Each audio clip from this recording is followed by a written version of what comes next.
Oke kan, bahwa sejumlah nama-nama penyuluh ini yang sudah direkon itu nanti akan pindah ya dari pegawai pemerintah daerah ke pegawai Kementan.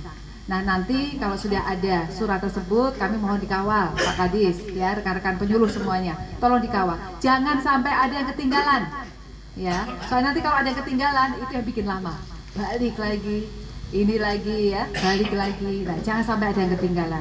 Nah, sekarang siapa yang pindah? Ya, siapa yang akan pindah? Yang akan pindah jelas karena itu impres penyuluh, yaitu penyuluh pertanian.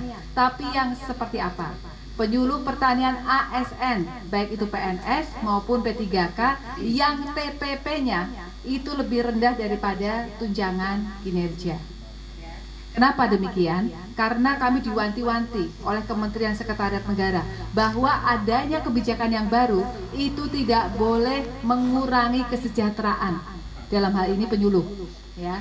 Sehingga kalau TPP-nya lebih tinggi daripada tukinnya Kementan saat ini tidak pindah.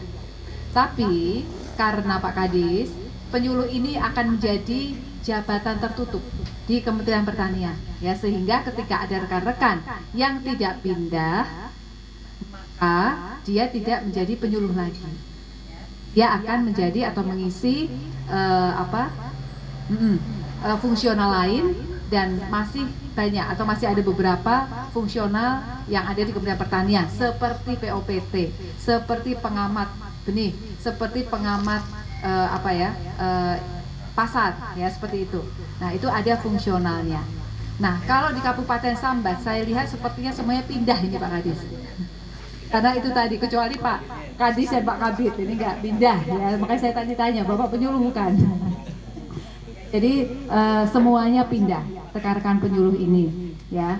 Nah yang pindah itu tadi jadi nggak boleh mengurangi kesejahteraannya, tapi kemudian harus meningkatkan kesejahteraannya diukur dari tunjangan kinerjanya. Kalau gaji kan semuanya sama ya, tapi kemudian tunjangan kinerja ini berbeda-beda.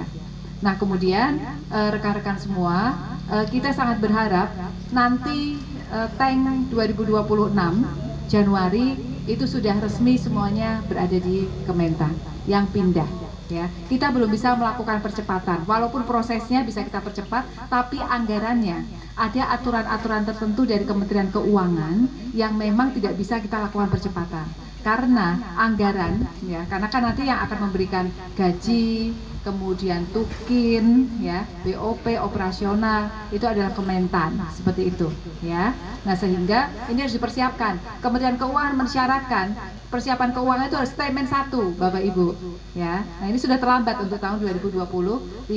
Yang bisa kita lakukan, bisa kita alokasikan adalah untuk tahun 2026 nanti. Kemudian untuk kelembagaannya,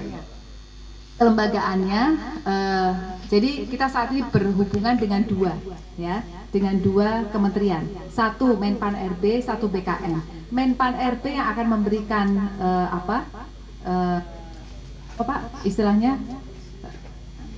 formasi akan memberikan formasi penyuluh. Jadi saat ini kita minta formasi 34.000 penyuluh yang akan pindah.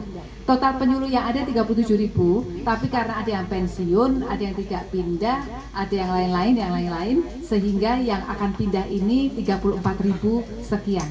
Nah, kita mintakan formasi dari Menpan RB ya, untuk kemudian ini diampu oleh Kementerian Pertanian. Sekaligus ya, saat ini sedang proses Bapak Ibu semuanya, rekan-rekan penyuluh ya, ada dua hal yang kita dorong. Pertama tadi penyuluh sebagai jabatan tertutup, yang kedua penyuluh P3K ini boleh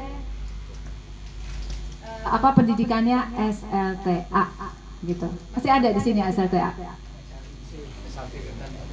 P3K masih ada SLTA. D3 ya, karena kalau di Permenpan RB-nya itu kan minimal P3K itu adalah D3. Tapi ternyata masih banyak rekan-rekan dari Bapak Ibu semuanya di sini yang statusnya masih SLTA ya, sehingga ini harus diperbaiki. Dan kemudian Pak Menteri sudah mengusulkan untuk yang tadinya D3 ini bisa diturunkan. Nah ini luar biasa ya kebijakannya Pak Menteri, kita berikan tepuk tangan dulu lah loh Pak Menteri ya. kalau di mana-mana aturan itu justru meningkatkan, ini malah Pak Menteri karena memang masih ada penyuluh yang SLTA, maka kemudian diturunkan. Ya, nah itu yang kemudian sedang berproses di Kemenpan RB.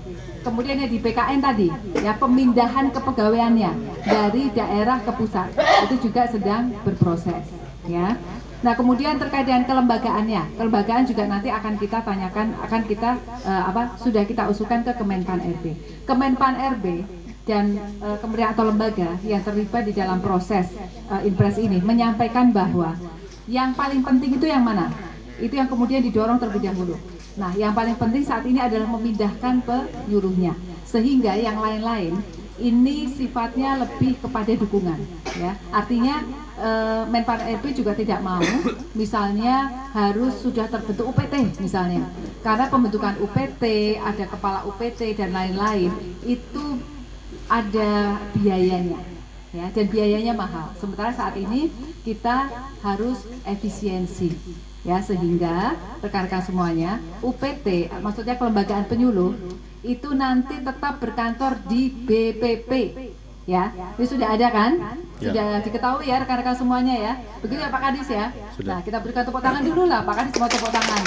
Karena ini harus disupport sama Pak Kadis, ya. Kenapa? Karena BPP ini adalah milik pemerintah daerah, ya, miliknya Pak Kadis dan Pak Bupati, seperti itu. Tapi di dalam Inpres tersebut ada satu klausul yang menyampaikan bahwa apa coba? Kalau ada yang sudah baca, apa? BPP tidak boleh dialihfungsikan. Ya, ini teman-teman belum baca ini Pak. Malu-malu aja ini ya. Saya agak sedih nih kalau teman-teman penyuluh belum baca nih ya, karena perjuangannya Kepala BAD itu luar biasa itu, menggolkan itu ya. Ya, jadi nanti tetap berkantor di daerah masing-masing, di BPP masing-masing, dan BPP ini tidak boleh dialihfungsikan. Tidak hanya bangunannya saja, tapi kemudian juga seluruh sarana prasarananya. Ya. Kemudian untuk yang di kabupaten itu nanti kita minta di BPP yang paling dekat dengan kabupaten sebagai Satmingkal, Satuan Administrasi Pangkal. Nanti kelembagaannya ada dalam bentuk kelompok fungsional. Ya. Kemudian di provinsi Kalimantan Barat nanti Satmingkalnya itu ada di BRMP, yang dulu BSIP, yang dulu PPTP, rekan-rekan semua. Ya, jadi Satmingkalnya di sana. Dan di sana juga nanti ada kelompok fungsional penyuluh. Kita belum bisa mengusulkan UPT, ya, karena UPT itu banyak konsekuensi.